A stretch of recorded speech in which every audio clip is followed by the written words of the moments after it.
Kung meron ka nga dyang spam sa bahay, ganito ang gawin mo. Perfect din itong ipambaon bukod sa biscuits and sandwich.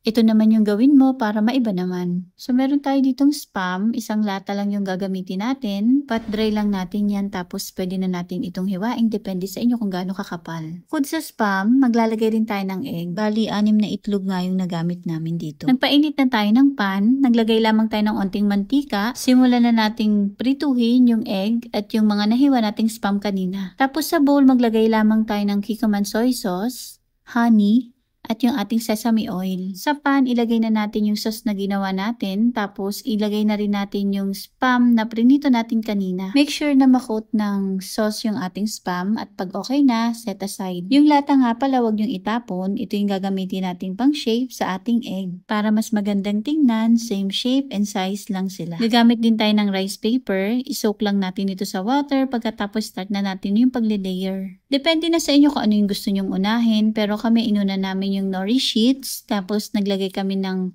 rice, then yung ating scrambled egg, spam, imbis na cheese, naglagay kami ng Kewpie mayo. Dahan-dahan ay balutin natin ito ng rice paper. Ulit-ulitin lang natin yung procedure hanggang sa lahat ay maibalot na natin sa rice paper. Kung wala naman kayong spam, pwede rin kayong gumamit ng ham, or kung gusto nyo, pwede rin kayong gumamit ng chicken breast. At ayan, kapag okay na, naibalot na natin lahat, simulan na natin yung pagpiprito. Sa pagpiprito naman, hindi na natin ito lulutuin na matagal. Mabilis lang naman mag-crispy yung rice paper kapag okay na yung kabilang side, baliktarin na natin. Yung kabilang side naman yung prituhin natin. Kapag naluto na natin lahat, set aside muna natin. Gumawa muna tayo ng sausawan. Sa bowl, naglagay lang kami ng Kewpie mayo and sriracha. Paghaluin lamang natin ito at yun na, meron na tayong sausawan.